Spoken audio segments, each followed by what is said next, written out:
Hi. நீண்ட நேரம் நிற்காதீங்கன்ட்டு நம்ம முதுவலி வந்தாலும் முட்டு வலி வந்தாலும் மெயினாக சொல்லுவோம். ஓகேங்களா?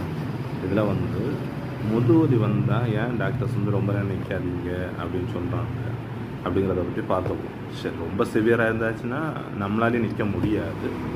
ஆனால் நிற்க முடிஞ்சாலும் நிற்க வேண்டாம், அப்படி ஃபுல்லாக ரெஸ்ட் எடுங்க அப்படிங்கிற மாதிரி சொல்லுவோம். அதுக்கு மெயின் காரணம் என்னென்னு பார்த்தீங்கன்னா, நம்ம ரொம்ப நேரம் நின்றுட்டு இருக்கும்போது நம்மளுடைய பெட்டாக்ஸ் என்ன சொல்கிறது, இந்த வாத்தோட பெட்டாக்ஸ் மாதிரி ஆகிடும். அதாவது பின்னாடி இப்படி வளைஞ்சு போயிடும். அப்போது என்ன நடக்கும்னா பேக் மசிலில் ஆட்டோமேட்டிக்காக ஸ்ட்ரெயின் கூடும்.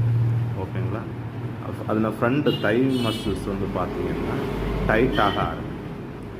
அந்த மசிலும் இருக்கும், பேக் மசில்ஸும் இந்த மசில்ஸும் டைட் ஆகும். இதனால் அந்த டிஸ்கில் ஏகப்பட்ட ப்ராப்ளம் வரும்.